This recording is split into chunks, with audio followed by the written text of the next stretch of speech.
जगत सर्वम या प्रथम मंत्रामध्ये आपण आत्मस्वरूपाचं केलेलं वर्णन ऐकून ज्ञानाचा जो अधिकारी आहे त्याला केलेला उपदेश पहिल्या मंत्रातील पाहिला.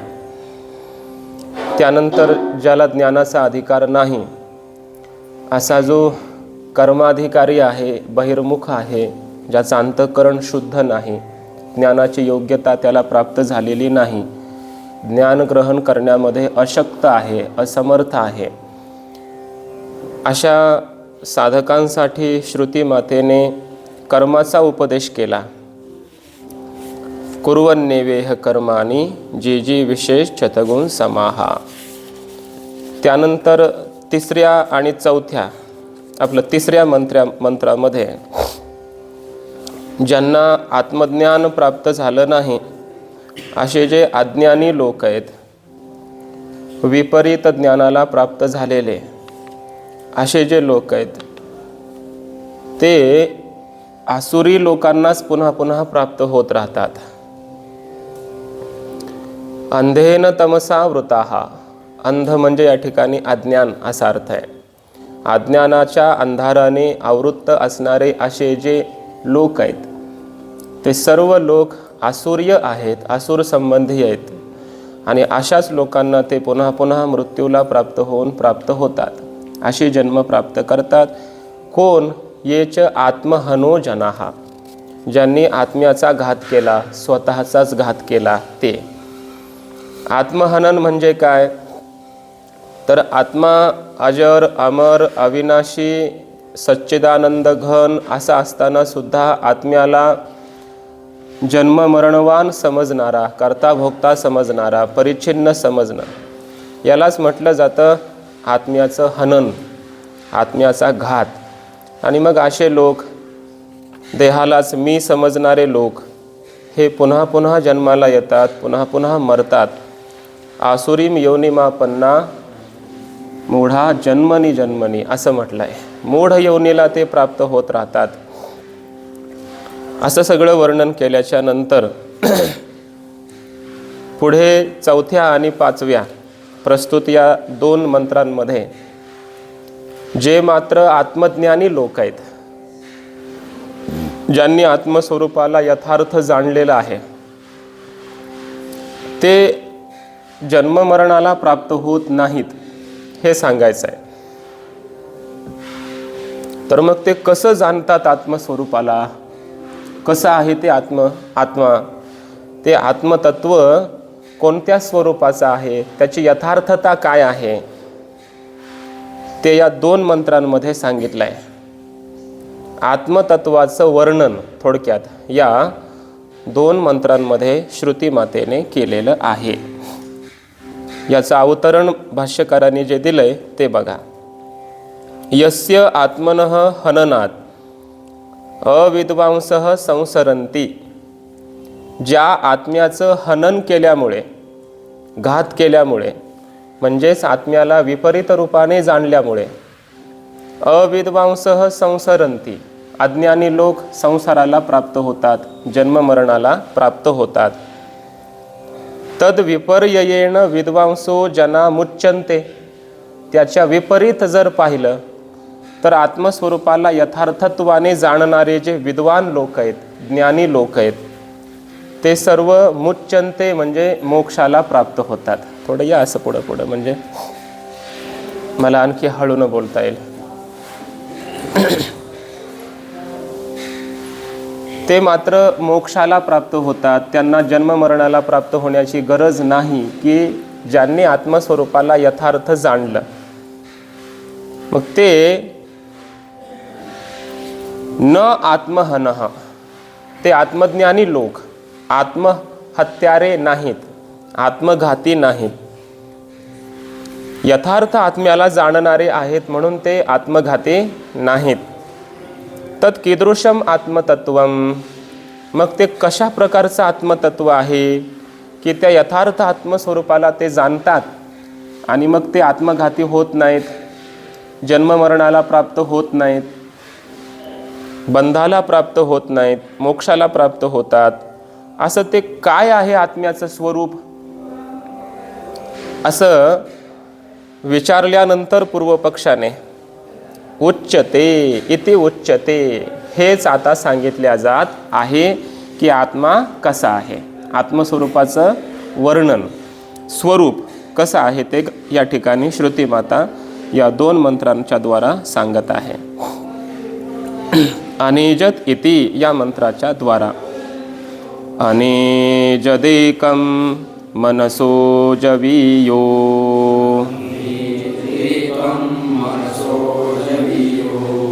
नैनद्देवा आप्नुवन् पूर्वमर्षत्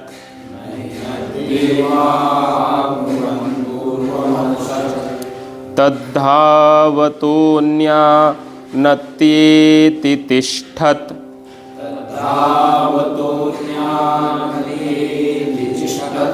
तस्मिन्नपो मातरिश्वा दधाति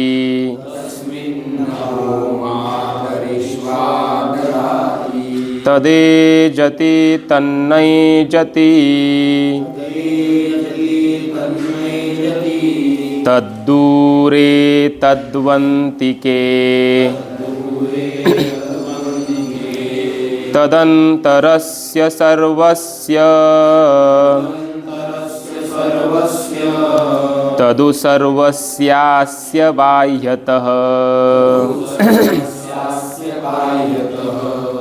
अनेजदेकं मनसो जवीयो नैनद्देवा आप्नुवन् पूर्वमर्षत् तद्धावतोऽन्यानत्येति तिष्ठत् तस्मिन्नपो मातरिश्वा दधाति तदेजति तन्नैजति तद्दूरे तद्वन्तिके तदन्तरस्य सर्वस्य तदु सर्वस्यास्य बाह्यतः अनेजदेकं मनसो जवीयो नैनद्देवा आप्नुवन् पूर्वमर्षत् तद्धावतोऽन्यानत्येति तिष्ठत् तस्मिन्नपो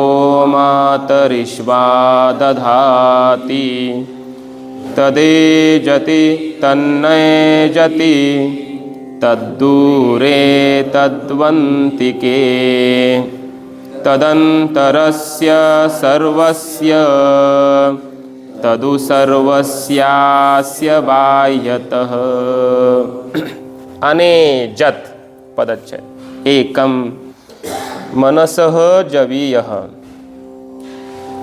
न एनद्देवाः आप्नुवन् पूर्वम् अर्षात् तद्धावतः अन्यान् अत्येति तिष्ठत् तस्मिन् अपो मातरिश्वा दधाति तत् एजति तत् न एजति तत् दूरे तत् उ अन्तिके तत् अंतरस्य सर्वस्य तत् उ सर्वस्य अस्य बाह्यतः.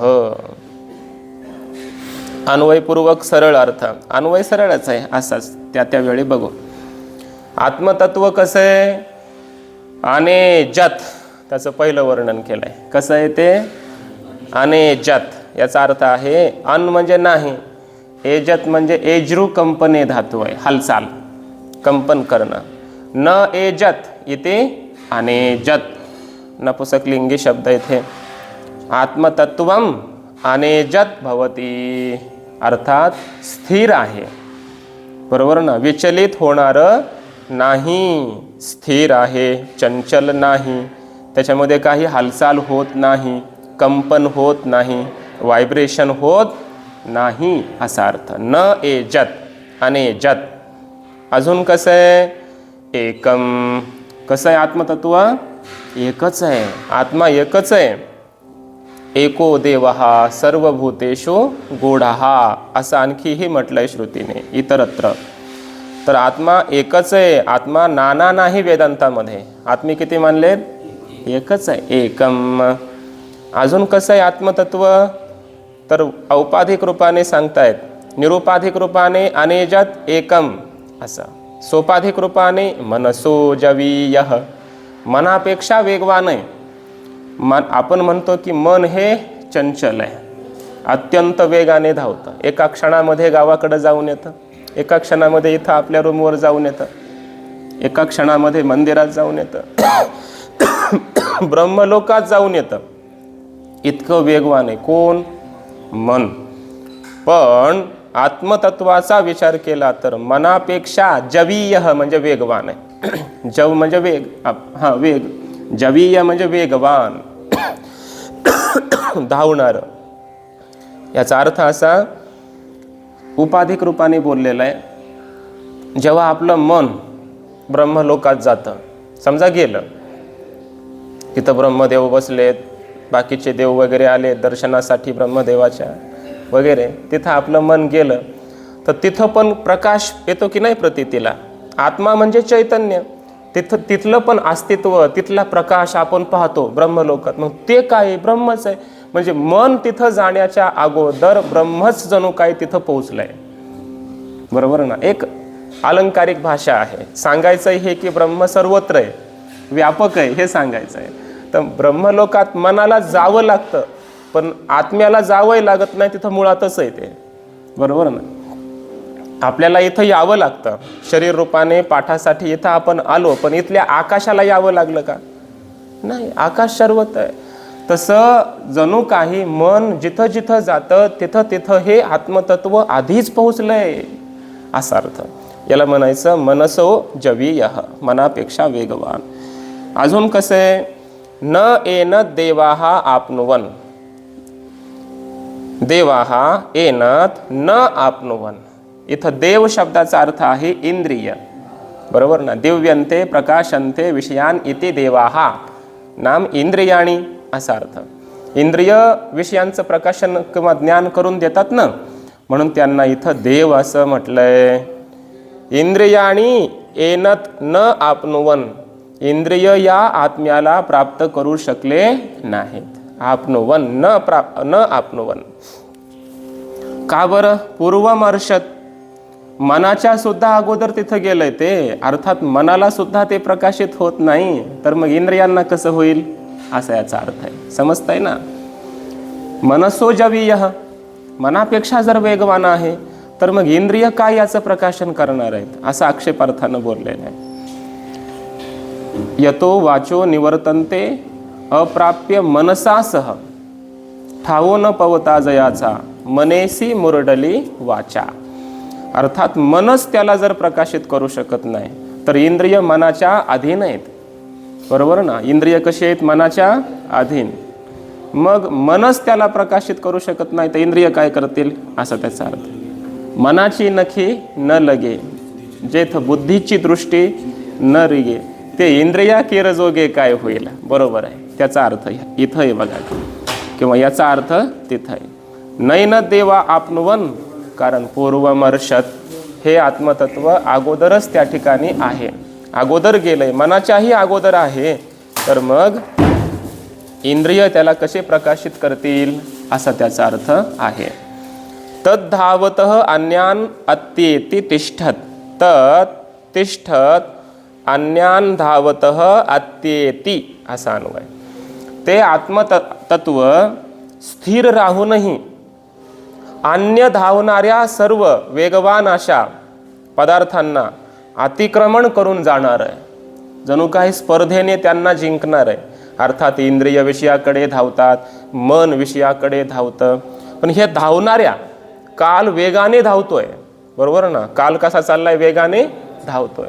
हे जे काही वेगवान, धावतः अन्यान, आत्म्याहून अन्य जे काही धावणारे पदार्थ आहेत, या सर्वांनाच अत्येति, अतिक्रमण करून पुढं जाणारं, या सर्वांपेक्षा पुढं जाणारं, अशा प्रकारे काय आहे? हे आत्मतत्व आहे. म्हणजे कालातीत आहे, इंद्रियातीत आहे, मनातीत आहे, असा अर्थ.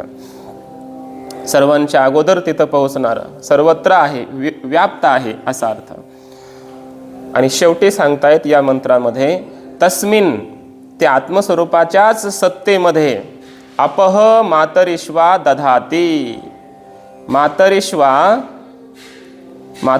म्हणजे हिरण्यगर्भ, समष्टी प्राण त्याला म्हटलं जातं.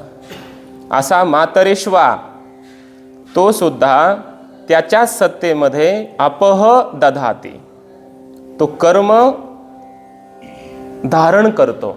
म्हणजे हा परमात्माच, म्हणजे हा आत्माच त्या हिरण्यगर्भाला सुद्धा कर्तव्य देणार आहे, कामाला लावणार आहे असा अर्थ. बरोबर. तुझी या सत्तेने वेदासी बोलणे, सूर्यासी चालणे तुझी या बळे, तस्मिन नपो मातरिश्वा दधाती याचा अर्थ येतो.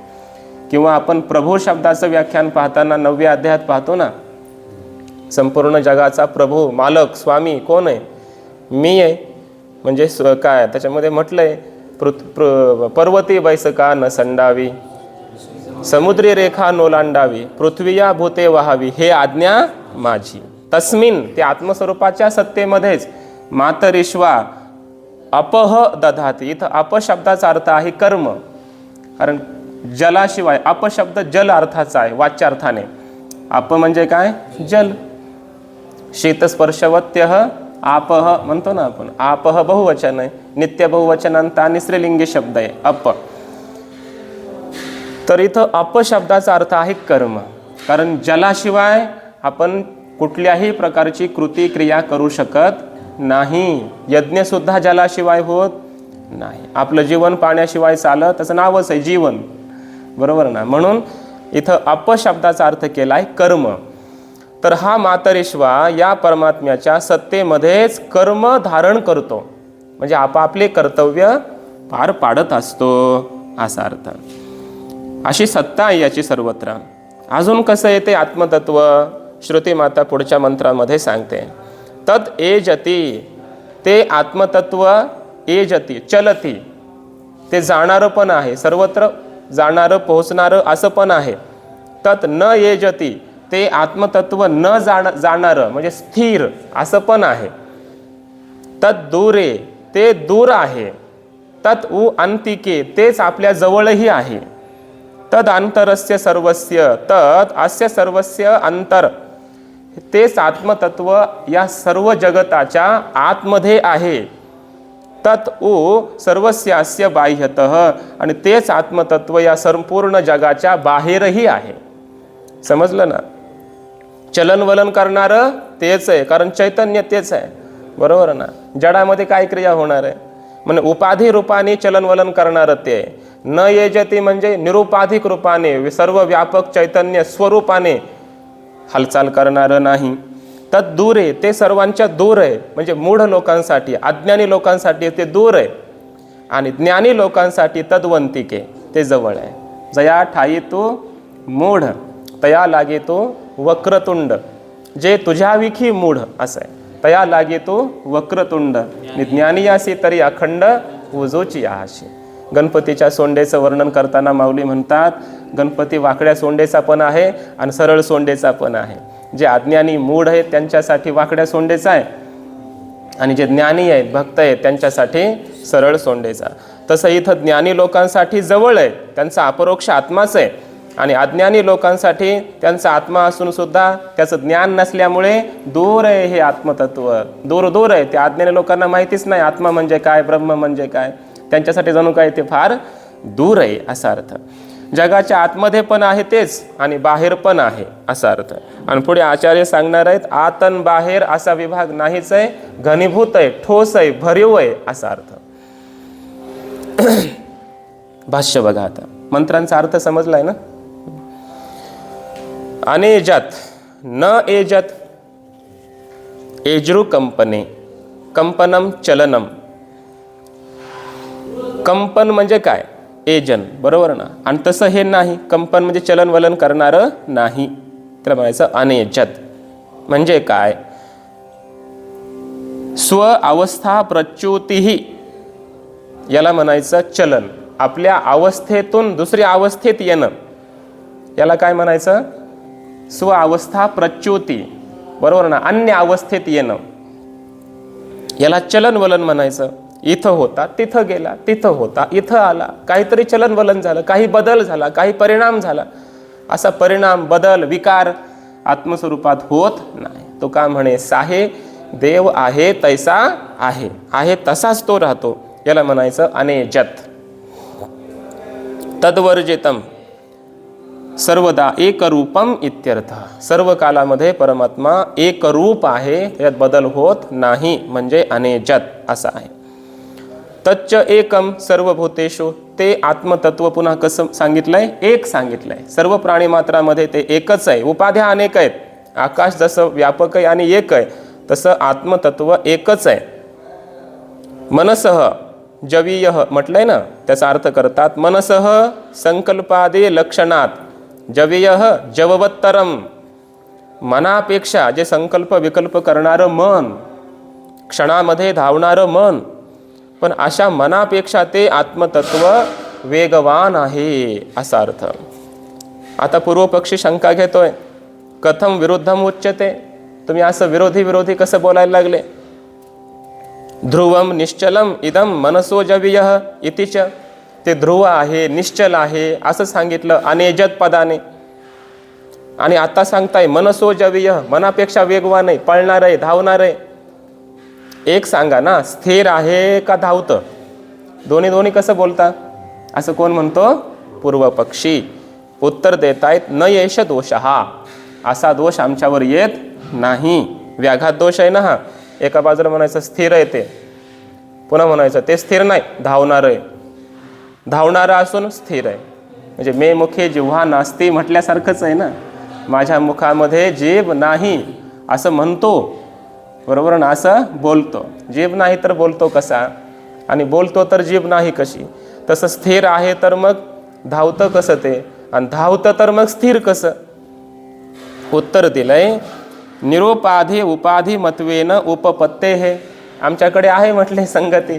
निरुपाधिक रूपाने कसं आहे ते स्थिर आहे, आणि उपाधी रूपाने धावणार आहे. तत्र निरुपाधिकेन स्वेन रूपेण उच्यते अनेजत एकम इति. निरुपाधिक अशा स्वस्वरूपाच्या दृष्टीने पाहिलं तर सांगितलंय श्रुतीने की ते अनेजत आहे, एक आहे. बरोबर ना, हे स्वरूपाने बोलणं झालं, निरुपाधिक रूपाने बोललंय.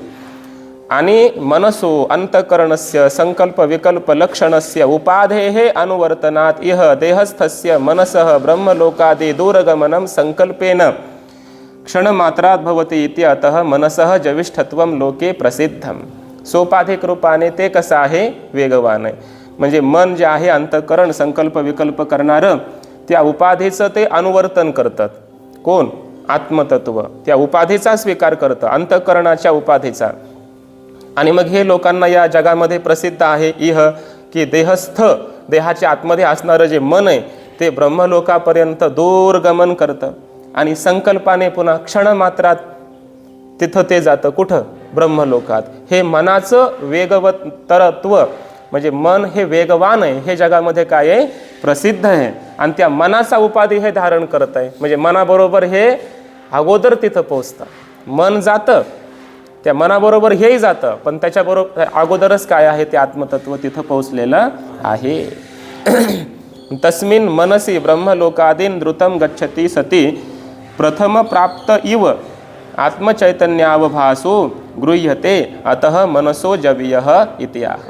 ते मन ब्रह्मलोकाला दूर आणि वेगात गेलं असता जणू काही तिथं हे आत्मतत्व अगोदरच आहे असा आत्मचैतन्याचा अवभास त्या ठिकाणी ग्रहण केला जातो. म्हणून मनापेक्षा ते वेगवान आहे असं आम्ही बोललो. समजतंय ना, तिथं चैतन्याचा अवभास येतो का नाही लगेच. तिथे गेलं की सगळं अंधारच दिसतो का. अहो अंधार बी दिसू द्या, तो पण दिसला ना, ज्याच्यामुळं दिसला ते काय आहे, आत्मतत्व आहे. तिथं आहेच ना, अस्तित्व आहेच ना तिथं. ती सत्ता म्हणजे कोण आहे, आत्माच आहे. तिथं काहीतरी ज्ञान होतं ना, हे ज्ञान म्हणजे कोण आहे, आत्माच आहे. तिथं अगोदरच आत्मा पोचलेला आहे, म्हणून व्यापक आहे. न एन देवाहा, देवाहाचा अर्थ करतात द्योतनात देवाहा चक्षुरादीनी इंद्रियाणी. द्योतन करतात, ज्ञान करून देतात, म्हणून देव कोण आहेत, चक्षुरादी इंद्रिय. आणि ती एतत् प्रकृतम आत्मतत्वम न आपनुवन न प्राप्तवंतः. या प्रकृत प्रसंग ज्याचा चाललेला आहे त्या आत्मतत्वाला ते प्राप्त करू शकले नाही. कोण, इंद्रिय. त्याचं ज्ञान प्राप्त करून देऊ शकत नाहीत. कारण चक्षु कोणाचं ज्ञान करून देतो? रूपाचं. आत्मतत्व रूपवान आहे का? अरूपम, बरोबर ना. अगंधम असं आहे ते. अरूपम, अगंधम, अस्पर्शम असं त्याचं वर्णन केलेलं आहे. त्यामुळं ते इंद्रियांचा विषय होत नाही.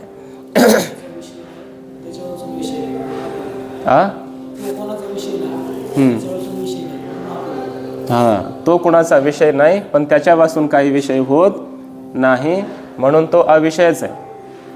बरोबर ना. असं इंद्रिय त्याच्यापासून, इंद्रिय त्याच्यामुळं. आता येणार आहेत पुढं. अशोक महाराज पुढं चाललेत जरा. अभी तो गाडी आगे जा रही है. अभी केनोपनिषद में आएगा. बरोबर ना. यत वाचा अनभ्युदितम येन वाग अभ्युद्यते. वाचा किंवा ही इंद्रिय चक्षुरादी त्याच्यामुळे प्रकाशित होतात. म्हणजे हे इंद्रिय प्रकाश्य आहेत त्या आत्म्याचे. आत्मा प्रकाशक आहे इंद्रियांचा. तर प्रकाश्य पदार्थ प्रकाशकाला प्रकाशित नाही करू शकत. समजतंय ना. हा नियम आहे, सिद्धांत आहे.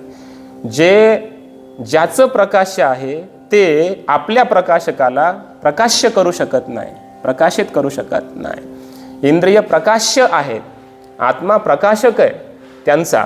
त्यामुळं आत्म्याला इंद्रिय कधीच प्रकाश करू शकत नाहीत, असा अर्थ. तेभ्यः मनोजवीयः. त्या इंद्रियांपेक्षा वेगवान कोण आहे? मन आहे. आणि मनोव्यापार व्यवहितत्वात. कारण सगळी इंद्रिय मनाच्या व्यापाराने व्यवहित आहेत, म्हणजे पूर्वक आहेत असा अर्थ केला. मनाचा व्यापार झाला तर इंद्रियाचा व्यापार. समजा इंद्रिय डोळ्यांनी पाहिलं एखाद्या वस्तूला, पण त्या इंद्रियाच्या वृत्तीला मनाचं साह्य भेटलं नाही, तर ज्ञान होत नाही. मी कुणाकडे पाहत. मग पुढचा व्यक्ती म्हणतो, का हो मला बघून गेले पण जय हरी घातला नाही. बरोबर ना. पाहिलंय असतं आपण, पण तिकडं आपलं लक्ष नाही. लक्ष नाही म्हणजे काय नाही? मनाचं साह्य नसतं त्या इंद्रियाला, चक्षुला. त्यामुळं ज्ञान होत नाही. म्हणजे सर्व इंद्रिय मनव्यापार पूर्वक प्रवृत्त होतात. समजतंय ना. मनाचं साह्य पाहिजे. मग मनाचं साह्य पाहिजे इंद्रियांना, बरोबर. पण मनालाच विषय होत नाही आत्मतत्व, तर इंद्रियांना कसं होईल मग, असा अर्थ. आभास मात्रमपि आत्मनः न एव देवानां विषयी भवति. आत्मचैतन्याचा आभास सुद्धा या इंद्रियांना विषय होत नाही, असं वर्णन केलंय आचार्यांनी. आत्मा कसा होईल?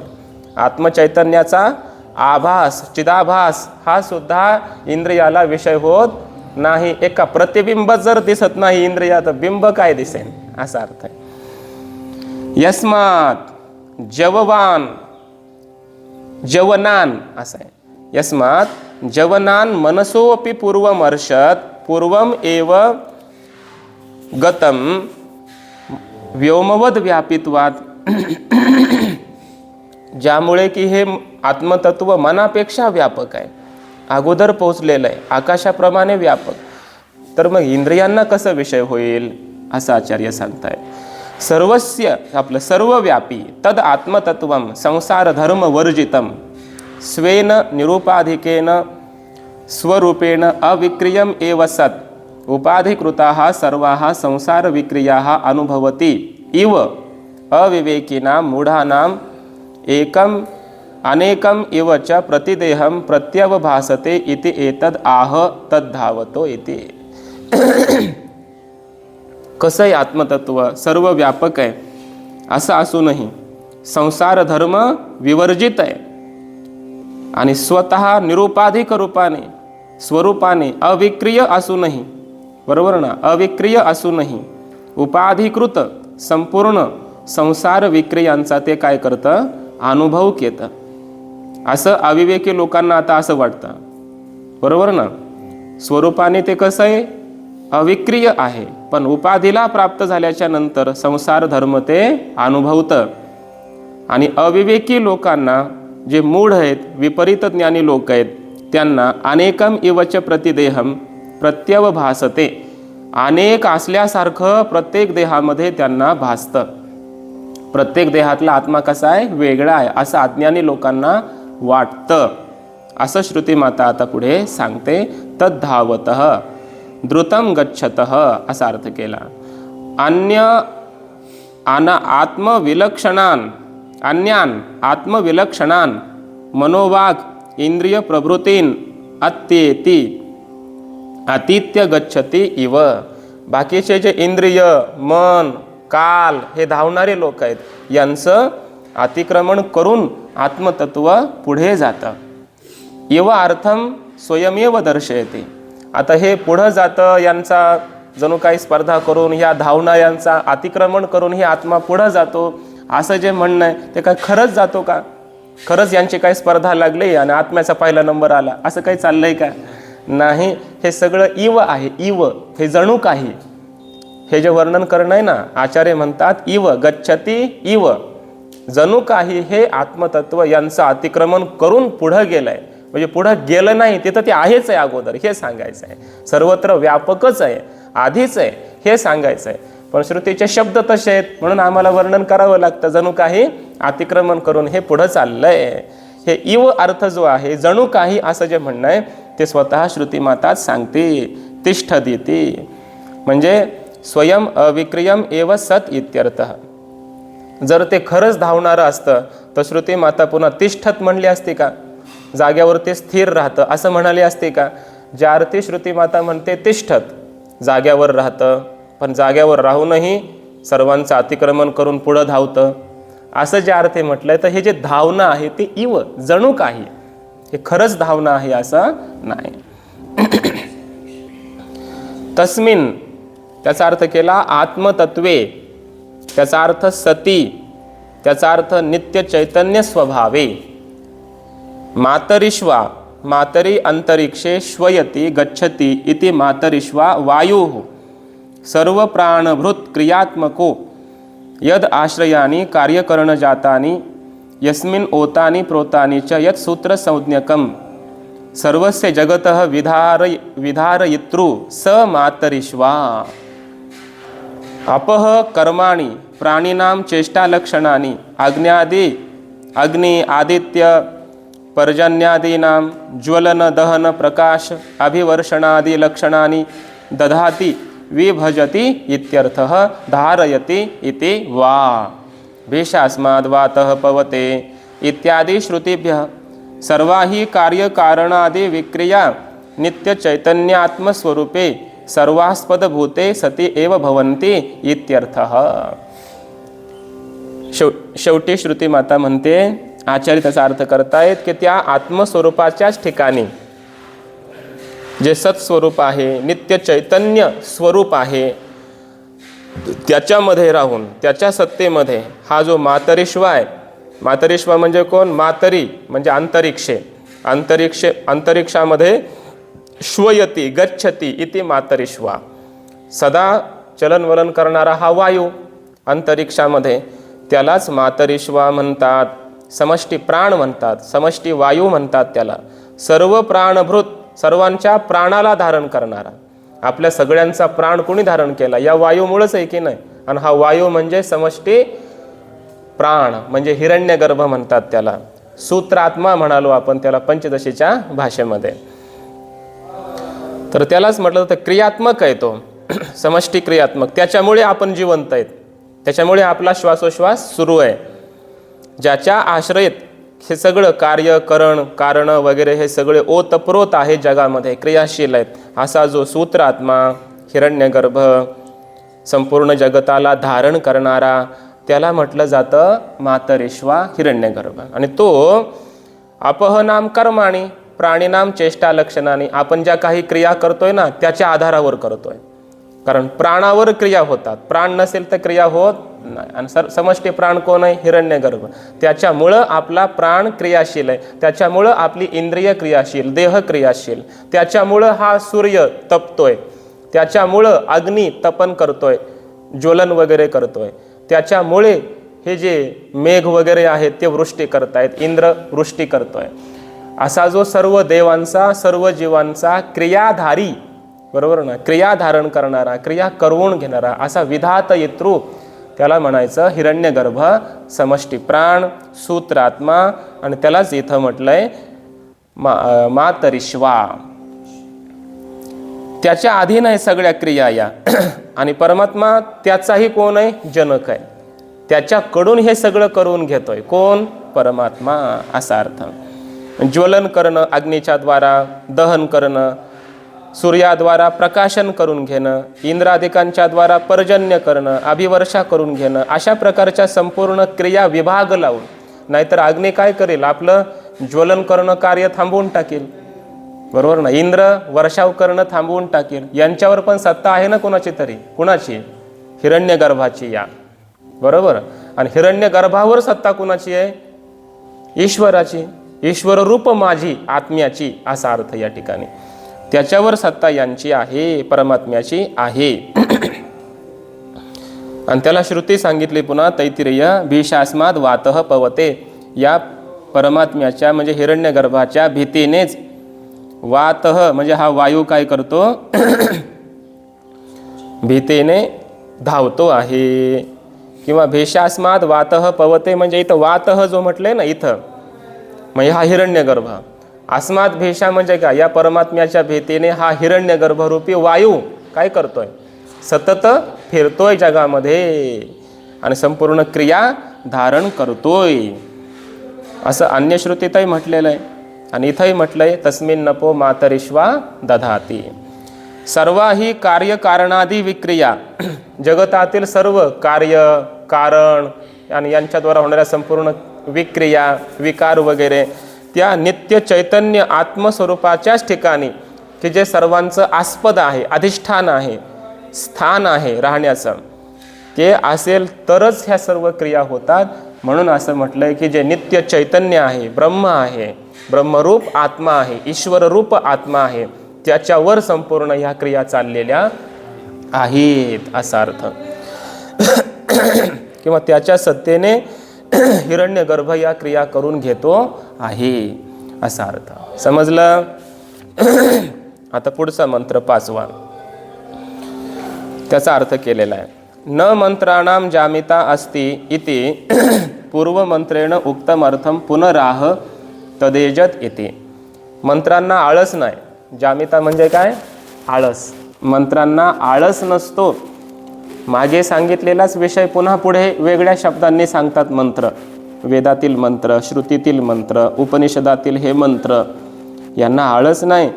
किती वेळा विचारा, खरे गुरु तेच असतात की विद्यार्थ्यांनी कितीही वेळा विचारलं तरी त्याचं ते उत्तर देतात. जोपर्यंत विद्यार्थ्याला कळत नाही तोपर्यंत त्याला सांगतच राहतात, त्यांना गुरु म्हणावं. नाहीतर आता किती वेळा सांगू, जा आता दुसरा गुरु कर, कुणालाही विचार, आता मी नाही सांगणार असं म्हणत असतील तर ते गुरु नाहीत, कारण त्यांच्या ठिकाणी कृपाळुता नाही. म्हणून हे मंत्र सुद्धा आपले गुरु आहेत. या मंत्रांना आळस नाही. म्हणून पूर्वमंत्रानेच सांगितलेला अर्थ पुनराह, पुन्हा पुढच्या मंत्राने सांगितलेला आहे वेगळ्या शब्दामध्ये, तदेजती वगैरे. तत् आत्मतत्वम, ते म्हणजे काय? आत्मतत्व.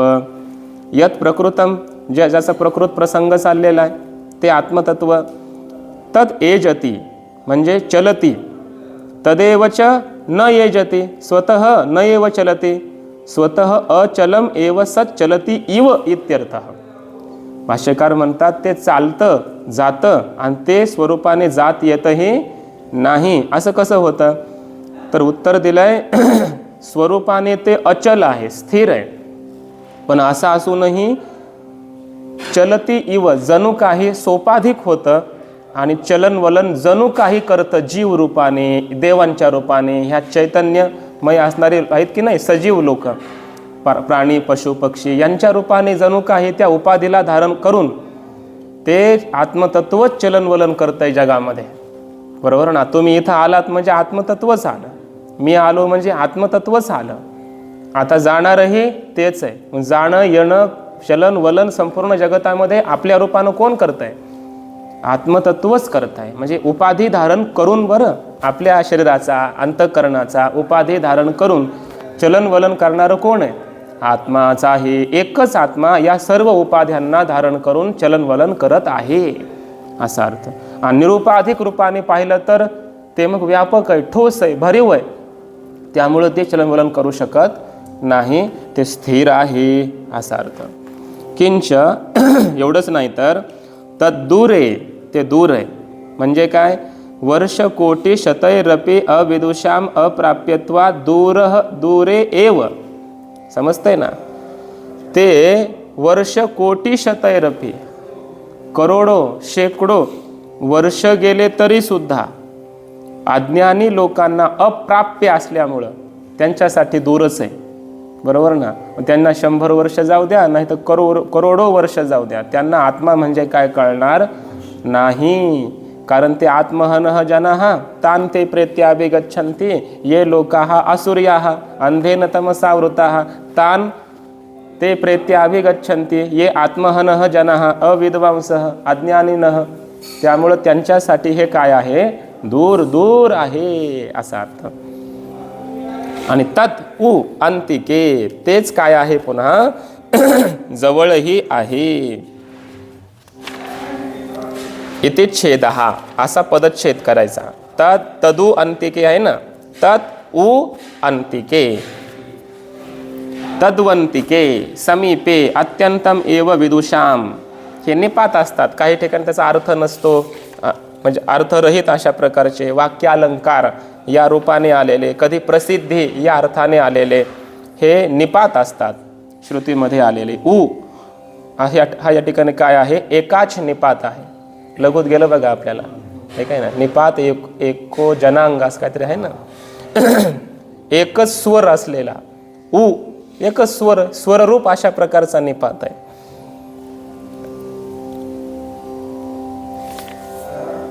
तद उ अंतिके, तेच काय आहे? मग सर्वांच्या जवळही आहे. अत्यंतमेव म्हणजे अत्यंत जवळ आहे.